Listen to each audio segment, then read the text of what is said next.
সাদা পোশাকে তাসকিন আহমেদের এমন হাসি খুশির ছবি গেল বছর জুনে আফগানিস্তানের বিপক্ষে। দ্বিতীয় ইনিংসে 4 উইকেট পাওয়া তাসকিনের খেলা সবশেষ টেস্ট ম্যাচও এইটাই।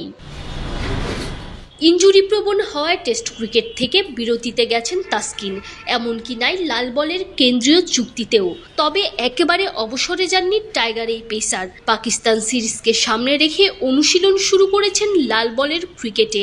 বিসিবি অপারেশনস কমিটির চেয়ারম্যান জালাল ইউনুসও জানিয়েছেন, এই সিরিজের জন্য নির্বাচকদের ভাবনায় ভালোভাবেই আছেন তাসকিন আহমেদ। তাসকিনের কালকে একটা অ্যাসেসমেন্ট ছিল, এটা হয়ে গেছে বোধহয়। ওকে কনসিডার করা হচ্ছে, এটা সিলেক্টরদেরই কল, তো ওকে কনসিডার করা হচ্ছে। তাকে লাল বলে ওকে কনসিডারেশনে রেখেছে সিলেক্টররা, এবং সিলেকশনের ব্যাপারটা তো যখন নাকি ফাইনাল আপনারা টিম দিয়ে তখন বুঝতে পারবেন। স্বাস্থ্যকর অল টাইম পান সব সময়, অল টাইম হেলদি লাইফ। টি-20 বিশ্বকাপের পর সবশেষ তাসকিন খেলেছেন এলপিএলে। দেশে ফিরে সপ্তাহখানেক বিশ্রামের পর শুরু করেছেন জিম অনুশীলন।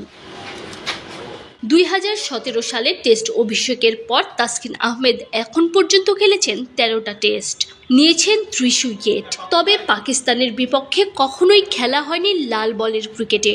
শেষ পর্যন্ত যদি দলে জায়গা পেয়েই যান, বাকি 2 ফরম্যাটের মতো এ ফরম্যাটেও পেস বোলিং ডিপার্টমেন্টকে সামনে থেকে নেতৃত্ব যেমন দিতে হবে, 1 বছরেরও বেশি সময় পর খেলতে নেমে অচেনা কন্ডিশনে প্রথমবার নতুন প্রতিপক্ষকেও সামলাতে হবে।